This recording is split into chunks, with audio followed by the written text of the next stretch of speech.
अस्सलाम वालेकुम। उम्मीद करते हैं कि आप लोग ठीक ठाक होंगे। तो भाई ये चुपरियाल एक जगह है जो स्वात में वाक़ है, और स्वात में आप लोगों ने अगर मटा का नाम सुना होगा तो ये मटा से तकरीबन 15-20 किलोमीटर के फासले पर एक जगह है चुपरियाल। तो ये बहुत खूबसूरत जगह है, बहुत पुरफ़िज़ा मकाम है। आज हम यहाँ पर एक दोस्त को मिलने आए थे, तो सोचा कि आप लोग के साथ थोड़ी इन्फॉर्मेशन शेयर करें।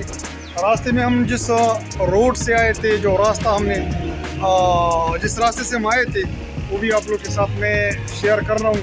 तो रोड बिल्कुल साफ़ सुथरे हैं, बहुत खूबसूरत रोड है, प्लेन रोड है। कहीं भी अब आप लोग इधर आ रहे हैं तो आप लोग को कोई इशू नहीं होगा, रास्ते में कोई रुकावट इस तरह नहीं होगी को रोड ख़राब है या रोड में कोई रुकावट है। तो बहरहाल आप लोग आना चाहते हैं तो ज़रूर आएँ।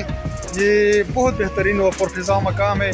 मेरे पीछे आप लोग देख सकते हैं बहुत खूबसूरत पहाड़ हैं और बहुत दरख्त हैं, बहुत बड़े बड़े जंगलात हैं यहाँ पर। और नीचे आप लोग पानी भी देख सकते हैं, ये पानी आ रहा है, ऊपर पहाड़ों से पानी आ रहा है, बहुत साफ़ सुथरा खूबसूरत पानी है।